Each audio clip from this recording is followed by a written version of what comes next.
성경은 구약 39권, 신약 27권, 총 66권, 66권으로 이렇게 구성되어 있습니다. 각 권마다 책의 이름이 있습니다. 여러분, 이 책의 이름을 정한 것은 일률적으로 그렇게 정해지지는 않았습니다. 많은 책들의 이름은 그 책을 쓴 저자의 이름이 이렇게 기록되어 있습니다. 구약에 보면 선지자들이 그 책을 기록했는데 선지자들의 이름이 기록되어 있습니다. 이사야, 에스겔, 예레미야 같은 선지자들의 기록된 것을 에스겔서, 이사야서, 예레미야서 이렇게 하고 있습니다. 신약에 보면은 이 사도들의 이름이 기록되어 있습니다. 마태복음을 기록한 마태, 또 베드로 전후서를 기록한 베드로 전후서, 베드로 사도, 야고보서를 기록한 야고보 사도. 그래서 그 사람의 이름을 이렇게 기록하고 있습니다. 또 신약에 보면 바울 사도가 많은 서신서들을 썼는데 그 책의 이름을 바울 서신이라고 기록하지 않고 오히려 바울에게 편지를 받는 수신자들의 이름을 그 책의 제목으로 이렇게 정해놓은 책들도 있습니다. 빌레몬서, 디모데 전후서, 디도서 이런 책들입니다. 여러분, 그리고 구약에 보면은 여자의 이름이 책의 이름으로 이렇게 기록된 책들도 있습니다. 에스더서, 또 룻기 이런 책입니다. 여러분, 사람의 이름뿐만 아니라 또 성경의 책의 이름이 이 지역이 그 책의 이름이 된 책들도 있습니다. 바울 서신서들에서 이런 내용들이 많이 있는데요. 에베소서, 빌립보서, 또 로마서. 바울 사도가 로마에 있는 그리스도인들에게 보낸 편지에서 그 책을 로마서라고 이렇게 정했습니다. 또 이 66권 중에서는 이 책의 내용 중에 핵심 내용을 책의 제목으로 이렇게 기록하든지 아니면 그 책의 첫 단어를 이렇게 그 책의 제목으로 이렇게 삼는 경우들이 또 있습니다. 이 모세가 기록한 5권의 책을 모세오경이라고 합니다. 첫 번째 책인 창세기. 여러분, 창세기는 모세가 기록했습니다. 그렇지만은 책의 제목의 이름이 창세기입니다. 여러분, 창세기 1장 1절의 첫 단어가 무엇입니까? 태초에. 여러분, 이 태초에라는 단어가 히브리어 단어는 베레시트라는 그 단어입니다. 이 베레시트, 태초에, 이 베레시트를 이렇게 따서 한 제목이 창세기라고 이렇게 되어 있습니다. 두 번째 책은 출애굽기입니다. 여러분, 출애굽기 책 이름에서 나오잖아요. 출애굽기의 내용이 무엇입니까? 이스라엘 백성들이 430년 동안 이 애굽 땅에서 종살이하다가 하나님께서 모세를 보내셔서 그들을 애굽 땅에서 구출하시는 그런 이야기들이 주를 이루고 있습니다. 그래서 출애굽기는 이스라엘 백성들이 애굽에서 나왔다 해서 출애굽기라고 이렇게 세웠으면 적혀져 있습니다. 여러분, 그리고 세 번째 책이 무엇입니까? 레위기입니다. 레위기.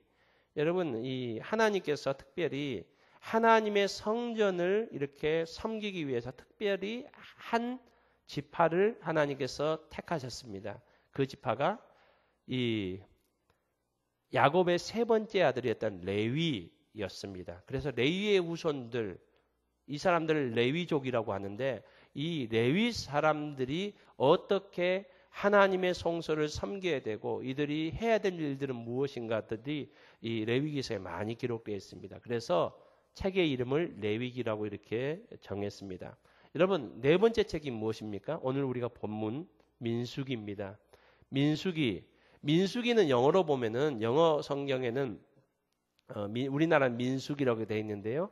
영어 성경은 타이틀이 넘버스라고 이렇게 나옵니다. 넘버스. 수들이라는 겁니다. 여러분, 왜 그럴까요? 여러분, 민수기에는 인구 조사가 2번이 나옵니다. 민수기 1장과 민수기 26장에 하나님께서 모세를 통해서 이스라엘 백성들의 각 지파별로 수요가 어떻게 되는지를 다 조사하도록. 그래서 1장에 봐도 이 총 인구수가 어떻게 됐는지 기록하고 있습니다. 지파별로. 그래서 민수기서는 이 사람들의 수를 셌다 해서 민수기라고 이렇게 기록하고 있습니다. 여러분, 이 민수기서 1장은 인구 조사로 이렇게 시작하고 있습니다. 그리고 2장, 오늘 본문 우리가 보았던 2장은 어떤 내용이 나오고 있습니까? 하나님께서는 지금 이스라엘 백성들이 어디에 있는가 하니까 시내산 밑에 있습니다. 시내산 밑에 있습니다. 지금 출애굽에서 시내산까지 왔습니다. 이제 시내산을 출발하게 되면은 가나안 땅까지 가야 되는 그런 과정이었습니다. 하나님께서는 모세를 통해서 이제 여기서부터는 너희들이 이 가나안 땅까지 이제 가나안 땅에 가서는 그들이 어떤 이렇게 행진을 하고 행군을 할 일은 없고 이제 그곳에서 하나님께 주신 땅에서 영원히 거주하게 됩니다. 그 전까지는 너희들이 계속 이동을 해야 되는데 이동할 때는 어떤 모습으로 이동해야 되는지 그 행군해야 되는 행진해야 되는 그 모습을 하나님께서 이렇게 자세하게 말씀해 주고 있습니다. 그리고 행군하다가 날이 저물면은 적당한 곳에서 머물러야 되잖아요. 진을 쳐야 되잖아요. 진을 치는데 어떤 형식으로 진을 쳐야 되는지에 대해서 말씀해 주고 있습니다. 여러분 이전까지 출애굽해서 애굽에서 탈출해서 이 시내산까지 올 때까지는 이스라엘 백성들이 그냥 왔습니다. 어떤 특정한 대열을 이룬 것도 아니고 또 어떤 곳에 진을 칠 때에도 어떻게 특별하게 질서를 가지고 진을 쳤던 것이 아닙니다. 그런데 하나님께서 이제 이곳부터는 시내산을 떠날 때부터는 하나님께서 말씀해 주시는 그런 말씀에 따라서 진을 치고 또 행군을 할 것을 하나님께서는 말씀하고 있습니다. 여러분, 왜 하나님께서 이스라엘 백성들에게 이런 말씀을 하고 계실까요? 출애굽기 19장 3절로 6절 말씀해 보면은 하나님께서 이렇게 말씀하십니다. 쉽게 말씀드리면 이겁니다. 이스라엘 백성들에게 내가 너희를 이 세상에 있는 많은 민족들 가운데서 너희를 특별히 불러 세운 목적과 이유가 있다라고 이렇게 말씀하십니다. 너희들은 내 소유다, 내 백성이다. 그러므로 너희들은 이제부터 내 말대로 살아야 된다. 너희들은 나의 소유고 나의 백성이기 때문에 내가 너희에게 말한 그 말대로 하나님의 말씀대로 살아야 될 것을 말하고 있습니다. 그러면서 이스라엘 백성들에게 너희는 나의 제사장 나라고 너희는 나의 거룩한 백성이다 라고 이렇게 말씀하고 있습니다. 여러분 베드로전서 2장 9절 말씀에서도 하나님께서는 베드로 사도를 통해서 우리에게 말씀하고 계십니다. 너희는 택하신 족속이요 거룩한 나라요 왕 같은 제사장들이요 나의 소유된 백성이다라고 이렇게 말씀하고 있습니다. 여러분 하나님께서 저와 여러분을 구원하신 것은 우리의 어떤 행위와 우리의 노력은 아닙니다. 하나님의 은혜고 하나님의 선물입니다. 우리는 이 구원의 축복과 은혜를 받았습니다. 그런데 하나님께서 우리를 구원하신 목적이 있다는 겁니다. 베드로 사도도 말씀하십니다. 너희는 나의 왕 같은 제사장이요 나의 소유된 백성이라고 이렇게 말씀하시면서 내가 너희를 이렇게 백성 삼은 것은 너희를 통해서 아름다운 덕을 세상에 전하기 위함이다 라고 말씀하고 있습니다. 여러분 지금 하나님께서 이렇게 너희들은 머물 때마다 내가 말한 대로 진영을 갖추어라. 그리고 가나안 땅까지 가는 행군 때마다 이동 때마다 내가 너희에게 지시한 대로 너희들은 질서 있게 움직여라 라고 이렇게 말씀하시는 것은 하나님의 백성이기 때문에 너희들이 하나님의 백성답게 삶을 살아야 됨을 말씀하고 있습니다. 여러분 오늘 하나님께서 이스라엘 백성들에게 말씀하신 그 진영과 그 행진의 원리를 통해서 저와 여러분이 하나님의 백성이 어떠한 삶을 살아야 되는지 어떠한 열매를 맺어야 되는지를 우리가 살펴볼 수 있기를 주님의 이름으로 축복합니다. 오늘 2장 1절 말씀부터 쭉 이렇게 진행됩니다. 여러분 이것을 정리를 하면 이러합니다. 한번 화면을 보여주시면 감사하겠습니다. 글씨들이 잘 보이십니까? 잘 보이세요? 예. 제일 뒤에 있는 분 누구? 조건옥 장로님 보이십니까? 아, 조건옥 장로님 보이시면 됐습니다. 예. 제일 뒤에 계시니까요. 여러분 여기 보면은 이게 진영입니다. 진을 치는 겁니다. 어디 가든지 머물게 되면 이스라엘 백성들은 이렇게 머물러야 됩니다. 머물러야 되는데 제가 화면을 볼 때 이쪽이 동쪽입니다. 동서남북 이 자리가 있고요. 이 가운데 성막이죠. 또 성경에는 회막이라고도 이렇게 얘기를 합니다. 성막, 회막, 장막이라고 표현할 때도 있습니다.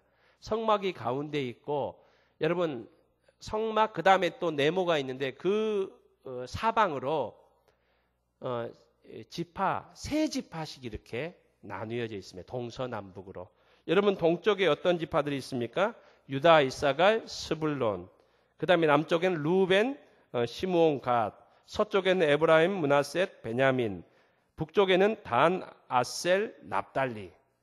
하나님께서는 어느 곳에 머물든지 이렇게 머무르라는 겁니다. 그리고 여러분 이 지파들은 다 어디를 보게 돼 있습니까? 성막을 보게 돼 있습니다. 성막을 중심으로 해서 이렇게 보도록 이렇게 되어 있습니다. 여러분 이 12지파입니다. 12지파가 쭉 이렇게 주위로 있잖아요.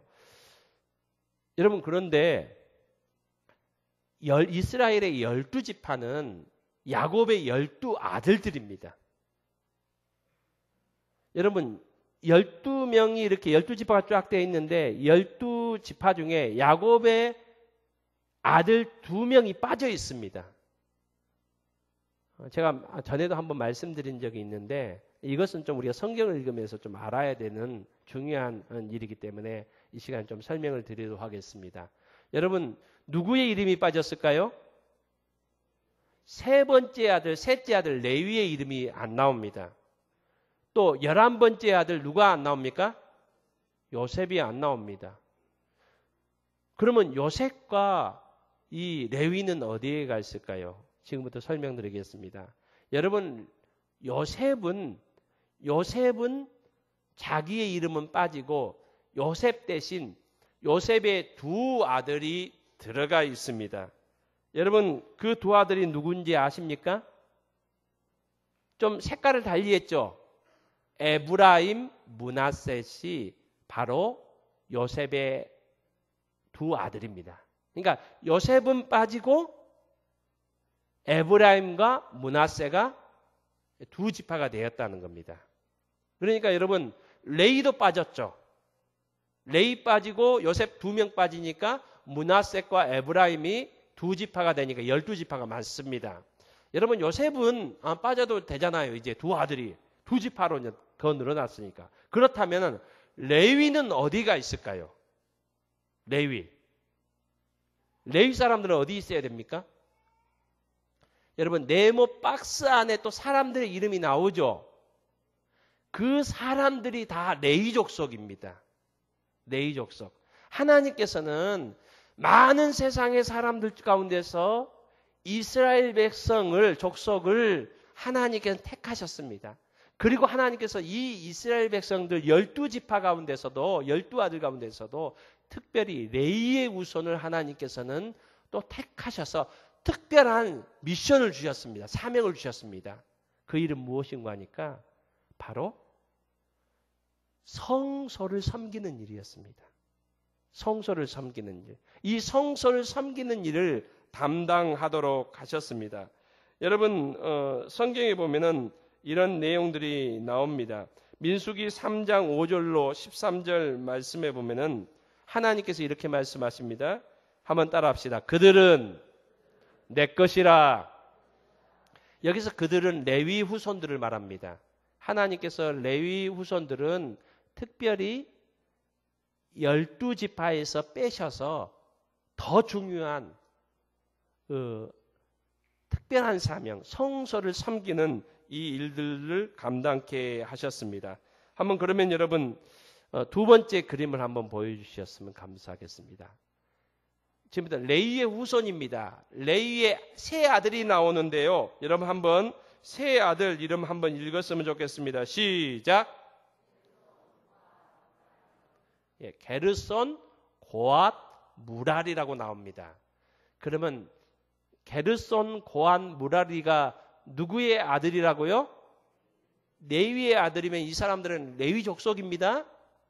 그러면 여러분 한번 아까 사진으로 한번 다시 가볼까요? 다시 앞으로. 예, 감사합니다. 여러분 그 이름들이 보입니까? 안 보입니까? 예, 저기 세 명이 있습니다. 그러니까 저 세 명이 있다는 것이 아니라 그 후손들이 있다는 겁니다. 그러니까 게르손, 고앗, 무라리. 그리고 그 옆에 또 누가 있습니까? 모세와 아론과 그의 아들들이라고 나옵니다. 여러분 한번 다시 두 번째 그림을 한번 보여주셨으면 감사하겠습니다. 여러분 이 레위의 세 아들 중에 두 번째 알 고앗이라고 나옵니다. 고앗에 네 아들이 나오는데 네 아들을 한번 읽어볼까요? 시작. 네 번째 아들의 이름이 어떻게 됩니까? 아므람입니다. 이 네 사람도 레위의 후손들입니다. 그런데 네 번째 아들 아므람의 두 아들이 나옵니다. 두 아들 한번 읽어볼까요? 시작. 아론이 형이고 모세가 동생입니다. 하나님께서는 특별히 아론부터 시작해서 그의 후손을 레위인 가운데서도 제사장으로 삼으셨습니다. 제사장. 특별히 제사장. 그러니까 모세도 레위 족속입니다. 그렇지만은 제사장은 아론과 그의 후손들입니다. 민수기 3장 2절, 3절, 4절에 보면은 하나님께서 아론과 그의 네 아들을 제사장으로 삼으셨다라고 이렇게 나옵니다. 여러분 여기에 보면은 또 재밌는 것이 있습니다. 이 아론의 네 아들을 한번 읽어봤으면 좋겠습니다. 시작. 예, 여기서 나답과 아비후는요, 이 시내산에서 있다가 제사장으로 섬기다가 어떤 일을 잘못했는지는 성경이 구체적으로 말을 하지 않습니다. 그렇지만은 죄를 지어서 하나님께서 그들을 죽이십니다. 징계하십니다. 그래서 그들은 후손이 없습니다. 그래서 이제 아론과 그의 아들들인데 제사장 후손은 누가 되는고 하니까 바로 엘르아살과 이다말이 나옵니다. 성경에 보면은 이 제사장들 중에 중요한 제사장이 나오는데 사독이라는 제사장이 나옵니다. 이 사독이 바로 엘르아살의 후손이고요. 여러분 사무엘상에 보면은 이 사무엘 선지자 시대 때의 제사장이 누구입니까? 엘리 제사장이잖아요. 엘리 제사장은 바로 이다말의 후손으로 성경에 기록되어 있는 것을 보게 됩니다. 여러분 그러니까 첫 번째 사진 한번 다시 보여주십시오. 첫 번째 사진. 예. 그러면 성막을 중심으로 해서 다 나타난 사람들 다 알겠죠. 주위에는 동쪽, 그 다음에 남쪽, 서쪽, 북쪽에는 세 지파씩 12지파가 되어 있고 여기에는 요셉의 두 아들이 지파에 들어갔다는 거. 그리고 그 안에는 레위 후손들이 이 성전을, 이때는 성전이 아니죠. 성막이죠. 이 성막을 섬겼고 특별히 이 레위인 가운데에서도 레위 후손 가운데서도 아론과 그의 아들들이 제사장 역할을 했다는 겁니다. 아무튼 여러분 모든 백성들은 어디를 가든지 이런 진영을 갖춰야 됩니다. 여러분 이 진영이 말해주는 것은 무엇입니까? 바로 성막을 바라보도록 되어 있다는 겁니다. 여러분 그리고 이들이 이제 행진을 합니다. 행군을 합니다. 민수기 10장에 보면은 행군 그 순서가 나옵니다. 어떻게 이제 나오는 거 하니까 제일 앞에는 벗개가 이렇게 성막 안에 벗개가 있거든요. 그 벗개를 제일 앞에 가져가고 두 번째는 여러분 누가 따라가겠습니까? 바로 동쪽에 있던 세 지파 중에 그 순서도 되어 있습니다. 유다 지파가 제일 먼저 따라갑니다. 유다 지파로 시작해서 쭉쭉 나가고 세 지파가 따라가고요. 그 다음에는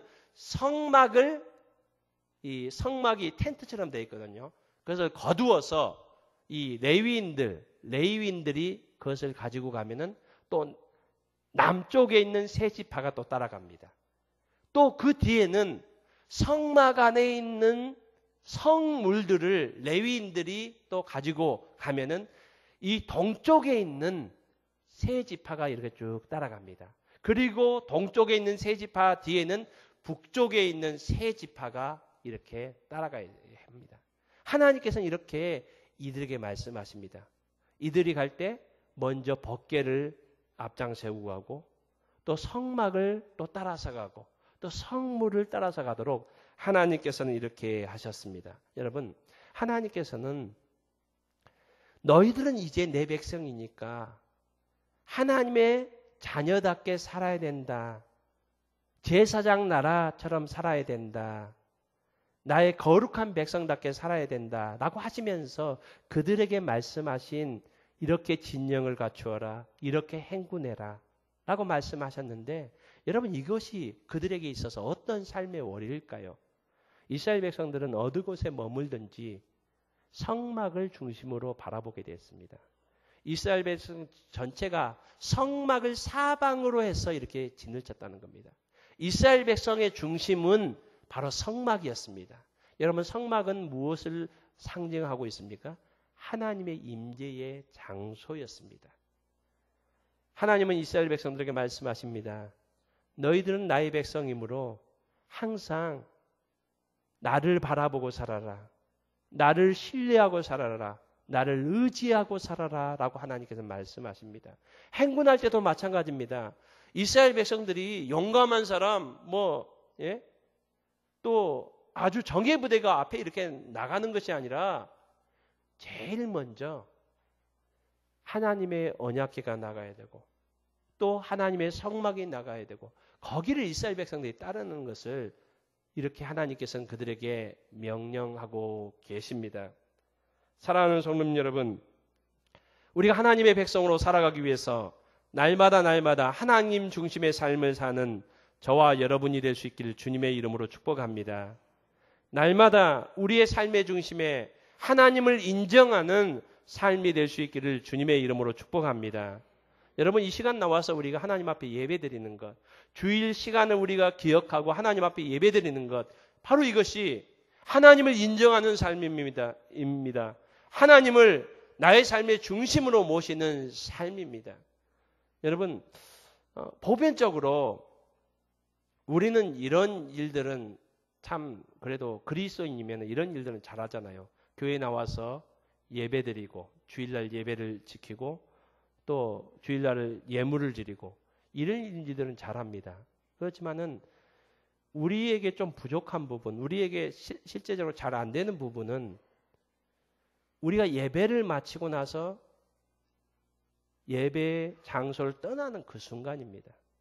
여러분 이스라엘 백성들은 24시간 항상 성막 중심의 삶을 살았습니다. 어디에 머물러도 성막 중심이었고 어디를 가더라도 하나님의 성막을 따라서 법궤를 따라서 그들은 나아갔습니다. 여러분 우리가 주일날 나와서 하나님 앞에 예배드리는 것 이것도 하나님 중심의 삶이지만은 더 중요한 것은 어떻게 보면은 우리가 예배를 마치고 우리의 가정으로 가고 우리의 삶의 현장으로 가는 그 삶이 우리에게 있어서 더 중요한 삶입니다. 제가 이번 주에 어떤 내용을 접하게 되었습니다. 이 내용은 사실 밝혀진 건 아니지만은 어떤 익명의 분이 이렇게 질문을 합니다. 본인이 회사를 다니는데 회사의 오너가 사장님이 이 그리스도인입니다. 그리스도인인데 이분이 너무나 잘해줍니다. 너무나도 잘해주는데 본인이 받는 월급의 10분의 1을 떼서 대신 11조를 사장님이 낸다는 겁니다. 근데 이 분은 그리스도인일까요? 그리스도인이 아닐까요? 어떻게 하셨습니까? 그리스도인이 아니에요.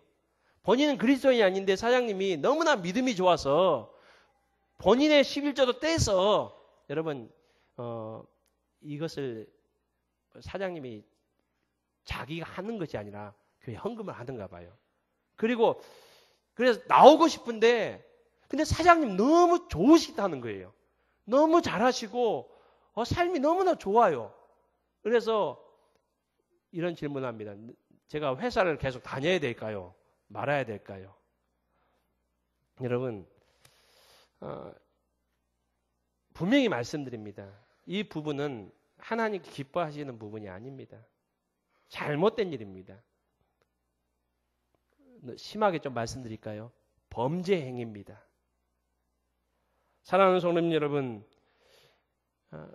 우리가 하나님의 자녀라면 하나님 앞에 나와서 하나님을 사랑하는 하나님 앞에 예배드리는 삶도 중요하지만은 우리의 삶이 가정에서도 직장에서도 우리의 삶의 현장에서도 동일하게 이러한 삶을 살아야 된다는 겁니다. 여러분 오늘 하나님께서 이스라엘 백성들에게 요구하시는 것은 그들이 안식일에 나와서 하나님 앞에 예배드리는 것만을 원하시지 않습니다. 그 예배의 삶도 중요하지만은 그들이 어떤 곳에 머물러서 쉬며 가족들과 함께 이웃들과 함께 있는 그 삶의 현장에서도 하나님 중심의 삶을 살으라는 겁니다. 직장에서도 사회에서도. 여러분 우리가 이 시간 나와서 예배드리는 것은 예배드리러 나오는 것도 쉽지 않은 상황들이 있습니다. 그렇지만 우리가 예배드리는 이 삶은 그래도 어느 정도 하는데 가정에서 우리의 삶의 현장에서 그리스도인으로서 바른 하나님의 자녀답게 살고 있는가를 우리가 점검해 볼 수 있기를 바랍니다. 지난 3월 1일 3.1절은 저와 저희 아내의 결혼 21주년 기념일입니다. 좀 축하 좀 해주십시오. 박수는 치지 마세요. 왜 박수 치지 마시고요. 다른 때는 몰라도 이 기념일 때는 좀 사이가 좋아야 됩니다. 그런데 전날 아침에 저희 아내가 저한테 좀 얘기를 하더라고요. 뭔 얘기를 하는데 여보 당신 좀 이것 좀 고쳐줬으면 좋겠어 라고 얘기합니다. 근데 그 고쳐줬어라는 얘기가 지금 10년이 지나고 있어도 잘 안 되더라고요. 예. 이제 아내가 이제 3월 달이 되고 이제 날씨가 따뜻해지니까 아마 미리 저한테 예방 주사를 좀 놓으려고 했던 것 같아요. 여러분 제가 운동은 잘못해도 뭘 좋아합니까?